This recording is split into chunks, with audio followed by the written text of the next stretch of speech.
Candace Owens kini kembali dengan pendapat bahawa Ben Shapiro adalah masalah terbesar di dunia. Dan Ben Shapiro tidak menahan diri apabila dia melancarkan serangan baharu terhadap Candace dengan cara paling sempurna ala Ben Shapiro yang mungkin. Saya suka lelaki ini. Saudara-saudari, saya betul-betul tak percaya inilah yang telah terjadi dalam hidup saya sekarang. Selepas membongkar novel Rusia Takar GX tentang saya, kini saya di sini mengagumi keunikan Candace Owens dalam menjual perkara mengarut seolah-olah ia adalah pendedahan rahasia tentang alam semesta.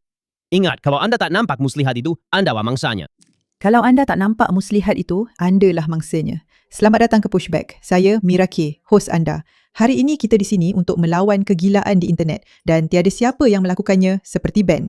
Bukan saja saya selalu kena semak sama ada saya tengok dia pada kelajuan 2 kali ganda, tapi dia memang menghiburkan. Dia kelakar dan dia pandai memilih kata, sentiasa mengena dan dia dah habis bersabar. Dah habis sabar dalam hal Candace Owens ini. Baiklah, mari kita mulakan. Saya semakin risau tentang pembaziran, penipuan dan penyalahgunaan di negara ini. Sangat risau. Saya terutamanya risau tentang Candace Owens yang nampaknya telah ditipu sebanyak $10,000.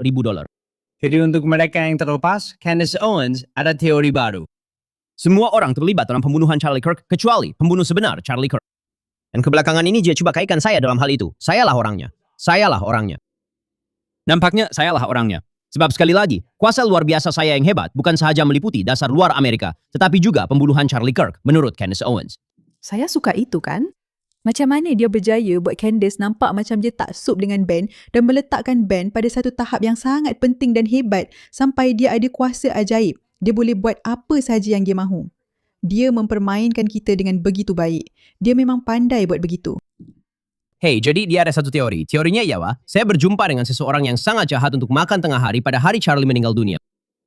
Dia kata macam ni, sebab saya cakap dalam podcast semasa bercakap tentang kematian Charlie, yang saya sedang makan tengah hari, atau sarapan sebenarnya saya rasa, sarapan lewat, bila saya dapat tahu yang Charlie telah ditembak. Ia adalah sarapan lewat sebab saya berada di pantai barat. Jadi, dia telah menawarkan ganjaran $10,000. Saya tak bergurau. Untuk sesiapa yang boleh beritahu dia dengan siapa saya sedang bersarapan atau makan tengah hari. Jadi semalam, dia mendedahkan dengan siapa saya makan tengah hari. Atau nampaknya dia fikir dia telah melakukannya. Ini apa yang dia katakan. Saya tak percaya ini dunia kita. Saya tak percaya ini alam semesta yang kita diami sekarang. Maksud saya, selain daripada hakikat bahawa ia sangat melucukan kerana dia menawarkan $10,000 untuk mengetahui dengan siapa Ben Shapiro makan tengah hari, boleh awak bayangkan kalau sesiapa buat begitu dalam keadaan biasa? Itu akan jadi sangat pelik, sangat janggal, sangat aneh. Tapi di sini, atas nama kebenaran, mesti Ben. Dia hanya melompat dari seorang ke seorang yang lain. Siapa sahaja yang boleh bagi dia lebih banyak kontroversi hari ini, dia terus saja lemparkan. Dan saya setuju dengan Ben. Saya tak percaya kita sampai ke tahap ini. Kita kena analisis pemikiran seseorang yang jelas-jelas tak waras. Sebenarnya, ramai orang yang jelas-jelas tak waras. Inilah tahap yang kita dah sampai di Amerika Syarikat pada tahun 2026. Ini dia, Candace Owens. Tapi orang yang bersama Ben itu dikatakan telah memberitahu beberapa orang lain bahawa dia bersama Ben ketika Charlie Kirk ditembak. Sekarang, kami tidak dapat mengesahkan sama ada mereka sedang bersarapan atau makan tengah hari. Apa yang kami tahu hanyalah mereka bersama. Sangat membosankan. Dan orang itu ialah seorang lelaki bernama Gary Javich. Ben didakwa bersama Gary Javich dan seorang wanita yang masih belum dikenal pasti ketika Charlie Kirk ditembak. Sekarang kami mempunyai tekaan yang kuat tentang siapa wanita itu, tetapi kami lebih suka untuk tidak membuat andaian tanpa keperluan. Jadi, Gary Javich barangkali bukan nama yang pernah Anda dengar sebelum ini. Sudah tentu, kenapa kami perlu meneka di sini? Kami tidak buat begitu. Kami tidak meneka apa-apa. Kami hanya menyediakan bukti kukuh semua. Tidakkah Anda tahu? Tidakkah Anda mampu melihat semua bukti menakjubkan yang telah kami sediakan sehingga ke tahap ini? Kecuali Anda berbangsa Yahudi dan terlibat dalam komuniti itu. Tetapi dia memang sangat dikenali, sebenarnya sangat berkuasa. Dan kami menilai pengenalpastian itu berkemungkinan tepat kerana Ben berada di Los Angeles pada hari September itu.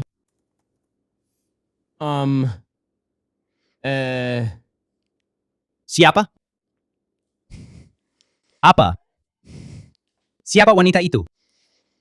Apa? Apa pula sekarang? Jadi kalau ini Gary Javich, siapa Javich? Javich. Siapa? Apa? Jika Gary Javich yang melaporkan ini untuk mendapatkan ganjaran $10,000 daripada Candace Owens, maka Candace, saya minta maaf untuk memberitahu Anda telah ditipu. Sebenarnya, setiap kali Candice membuat tekaan tentang dengan siapa saya makan tengah hari, dan dia salah, saya akan menderma $10,000 untuk pendidikan anak-anak Charlie Kirk. Jadi sekarang, saya kena hantar $10,000. Saya rasa pada penghujung perkara ini, dia akan membuatkan saya jatuh miskin. Gary Jack. Oke, jadi saya tak tahu siapa itu. Langsung tak kenal. Saya jumpa ramai orang, sangat ramai orang. Saya boleh jamin yang Gary Javich. Itu bukan orangnya. Saya akan main teka-teki dengan Candice sekarang sebab ini memang bodoh. Saya tak percaya betapa bodohnya hidup saya sekarang. Inilah keadaan kita sekarang. Orang gila ini sedang pergi merata-rata buat spekulasi yang orang-orang tak dikenali itu adalah orang yang saya makan sarapan bersama pada hari Charlie ditembak. Inilah keadaan hidup kita sekarang. Awak tahu apa yang saya suka tentang perkara ni? Dia sebenarnya tak beritahu pun dengan siapa dia makan tengah hari. Sebab sejujurnya, itu bukan urusan sesiapa dan langsung tak ada kena-mengena dengan pembunuhan tu. Saya akan beritahu awak di mana saya berada ketika Charlie Kirk dibunuh. Saya di atas katil sebab saya sedang menonton sambil scroll sebelum tidur yang sebenarnya tabiat buruk dan awak tak patut buat macam tu. Tapi saya memang di atas katil. Dan hakikat bahawa saya tahu tentang kematian Charlie Cook di atas katil langsung tak bermakna apa-apa. Itu cuma tempat saya berada waktu tu. Dan Ben berada di suatu tempat dan makan tengah hari atau sarapan dengan seseorang pun langsung tak bermakna apa-apa. Inilah keadaan kita sekarang. Dengan ramai pendengar, nampaknya orang suka benda macam ni. Baiklah, bro. Baiklah. Jadi kau salah, itu bukan Gary Javich. Cuba teka lagi, aku langsung tak kenal Gary Javich. Aku tak pernah dengar nama Gary Javich. Kalau aku pernah jumpa dia pun, sebab sekali lagi, aku tak boleh nak sahkan setiap manusia yang aku pernah jumpa. Mungkin, aku tak kenal dia. Tak pernah sarapan dengan dia. Tak tahu. Tapi sekali lagi, inilah jenis bahan konon genius yang kau dapat bila kau dengar rancangan Candice.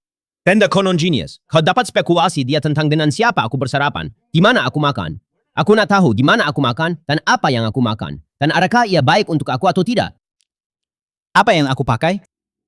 Adakah kasut aku berwarna ungu? Macam apa yang kita bincangkan sebenarnya? Merun? Aku pakai kasut merun ke, Candice? Inilah keadaan kita sekarang. Dan orang ramai memang sangat bodoh karena memandang serius orang ini. Itulah kebenarannya. Mereka memang sangat bodoh. Macam ia langsung tak bermakna apa-apa. Langsung tak penting siapa atau bila orang-orang ini bersarapan dengan siapa dan kenapa dan apa. Dan disinilah dia, hanya memuntahkan kata-kata. Saya telah sebut nama ini dan ia adalah bukti. Dan ini sebenarnya bukan bukti apa-apapun. Ia tidak bermakna apa-apa dan ia meletihkan dan membosankan dan bodoh serta menyedihkan. Dan saya sebenarnya sangat-sangat gembira kerana Ben tidak pun beritahu dengan siapa dia bersarapan. Biar dia teka. Mari jadikan sarapan Ben sebagai perkara utama episod kita dan ia semakin bertambah baik. Betapa parahnya wanita ini. Terima kasih jika anda adalah hakim dalam hal ini.